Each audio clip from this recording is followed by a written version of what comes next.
And the award for most misleading trailer of all time goes to...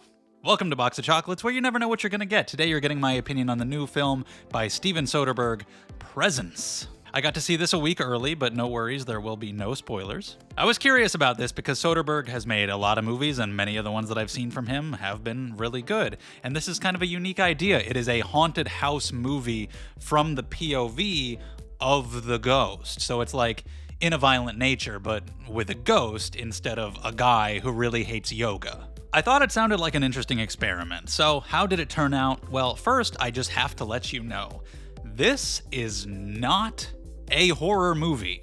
It just really isn't. And I'm not gonna get angry about anybody who disagrees with that. Genre is kind of malleable, especially when you're talking about horror, thriller, which is which exactly? What's the distinction? Like, is Predator a horror movie? It's sci-fi action, certainly, but is it also horror? You know, you can classify films in different ways, and so if somebody says it's a horror movie, fine, I'm not gonna cry about calling it that, but in terms of what you're actually going to want to experience from a horror movie, it just really isn't one. It's not even a thriller. It's a drama as far as I'm concerned. What you essentially have here is eavesdropping on the conversations that this family is having in this house that tells you more about them and their tension among each other, the drama that they're dealing with, all of their problems, as you hear their conversations from this ghost POV. And like every now and then the ghost will move something. But mainly it's 95% the ghost just listening to these people talk. And sure, it does go to some darker places as the movie goes on, but every genre has dark things that happen in them. It doesn't make every movie horror just because you do get serious at one point. So that's just something that needs to be established up front, because if you go into this thinking, I'm gonna be so scared, you're gonna walk out so upset. And I don't know what is going on with the trailer for this. This trailer, somebody needs to go to jail. The trailer's atmosphere and the music, the way they try to sell the tone to you, and there's quotes in the trailer that are like, it's so terrifying, your heart will be on the floor, and one of the scariest movies you'll see this year. This clearly proves that there's a multiverse, because there must have been a different version of this movie in another reality that has somehow gotten mixed up with ours. Because that's not this fucking movie. So as much as I would have liked it to be a horror movie and for them to try to go for scares with something like this, it just isn't. And I'm not knocking it for that, because it's not the movie's fault that the trailer was made like that.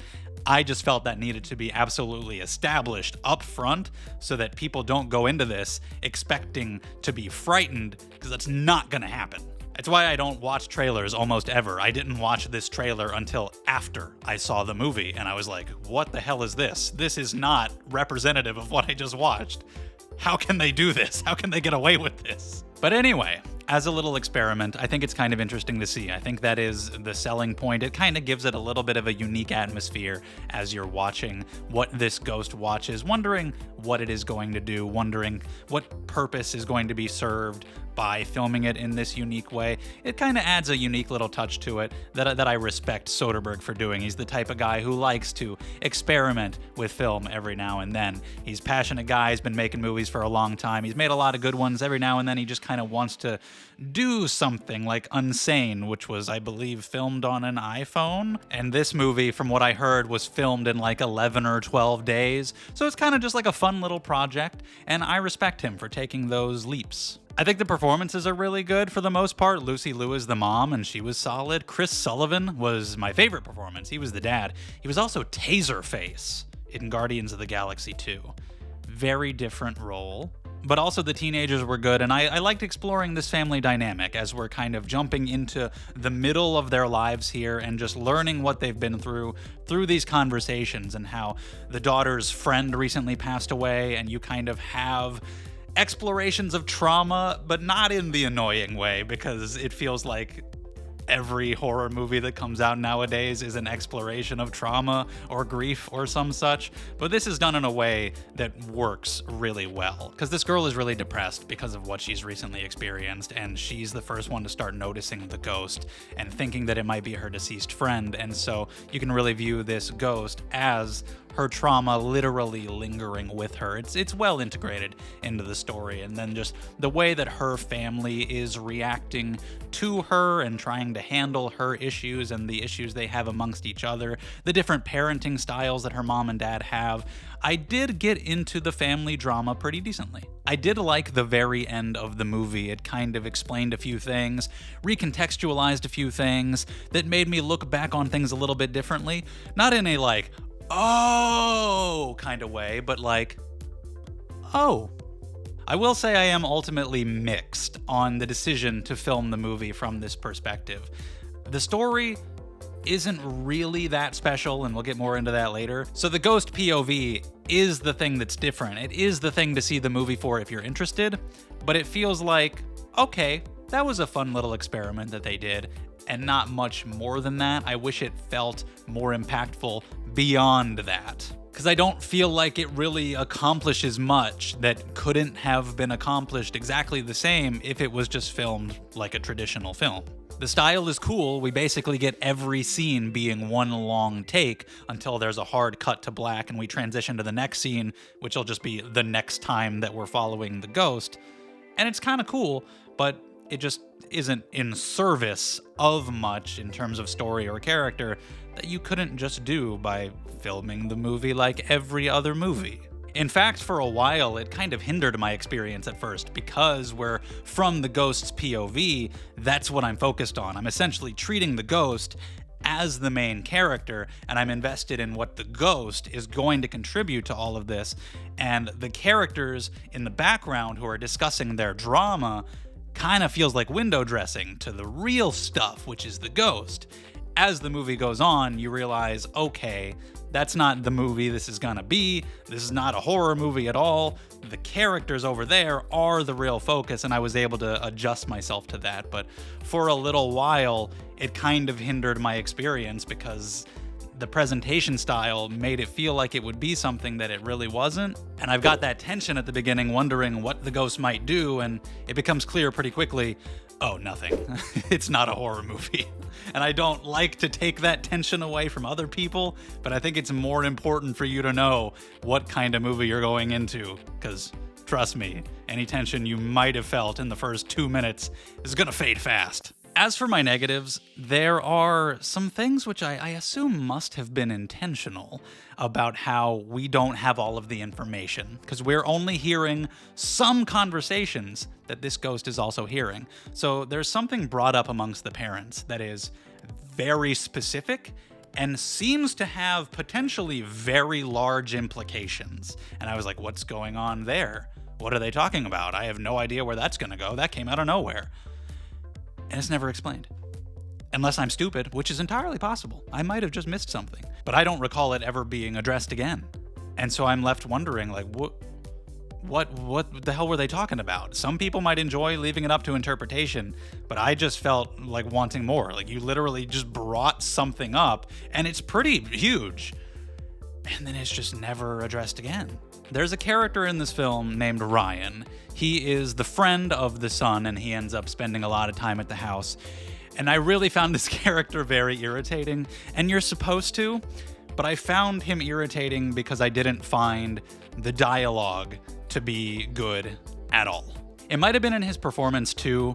I didn't really quite buy what he was selling, but I think the main culprit is the dialogue. This is written by David Koepp. He's written many movies, many of them great, some of them not so good, but it very much feels, especially when we're talking about this character Ryan, and a bit with the teenage daughter as well, an older guy trying to communicate teenage angst in modern day, and it did not feel natural. Not only did it not feel like how teenagers would talk, it didn't feel like how anybody would talk, because it is extremely on the nose. He's like essentially communicating some of the themes of the movie in his dialogue, and it's very weird. He's basically a troubled kid, but he is saying out loud all of the ways in which he's troubled, how that trouble manifests within him, how it motivates his actions, how he deals with the trouble psychologically. Like, he's just kind of reading his own psychological character profile,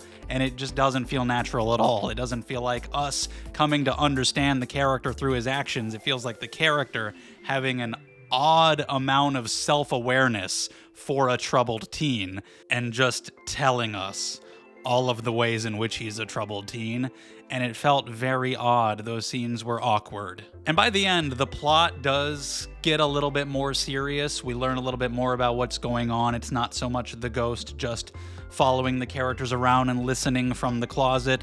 It does that a lot. The ghost really likes the closet. I will say it gets a little repetitive after a while, because that's one of the ghost's favorite places to hang out, and every time I saw it start to go back to the closet, I was like, we don't need to be in the closet anymore. Go to a different room. But the plot kicks in a little bit more towards the end, and I think it goes a little too far. I think it gets a little too ridiculous. This is not the kind of movie that felt like it needed as much plot as there is by the end. It's really about the characters and their drama and their interpersonal relationships, but the reveals that we get at the end of how serious some of this actually is feels a little bit out of nowhere and feels like this is not the resolution we really needed. This is a little goofy. So overall, a pretty mixed experience for me. I saw it on Thursday night. I'm recording this on Saturday. I'm glad I took a few days, because walking out of the theater, I wasn't quite sure what I was gonna say, because I was so blindsided by what the movie even was in the first place and why it didn't fully connect with me. And I needed to kind of take some time and think about that. It is a letdown, not only because I thought it would be more scary and I thought it could be a really interesting film from Soderbergh, but I saw this as a double feature with Wolfman. Oh man. I was looking forward to that night, and just walking out of the theater after these two movies, pretty severe, disappointing night. I couldn't recommend this to like a general audience member, some random person on the street. I really couldn't, especially if you want horror. This is not that. But even if you're not going specifically for horror, I can't recommend it to most people. There was a guy a couple seats over from me. I think he was really bored. He started making some like sounds toward the end of the movie that sound like he might have been maybe drifting off. He was kind of fidgeting. I don't think he was into it. But I could only recommend it to you if you're a Soderbergh fan and you want to check out this specific experimental style of filming and just see it for what it is, for the sake of supporting it. And I'm glad I checked it out. I just wish it was more memorable and more special beyond it, because what it actually gives us with the stories and characters in here are pretty basic and fine at best, and a little unnatural and over the top at worst. So it's right in the middle for me. I'm gonna give it an okay, a 3. I would not watch it again, but I respect them doing an experiment for 12 days. We just then have to pay full ticket price to witness their little experiment, and I don't know if it's quite worth that. Anyway, that's all I have to say about that. If you have seen Presence, leave your thoughts down in the comments below. I'd love to talk about it down there, whether you got really immersed. Did it actually scare you? I don't know how that could be possible. But if it did, I would actually love to know. Or did you think it was boring? Or whatever, let's talk about it. If you enjoyed, like and subscribe so you can see more from me. Thank you so much, and I'll see you next time.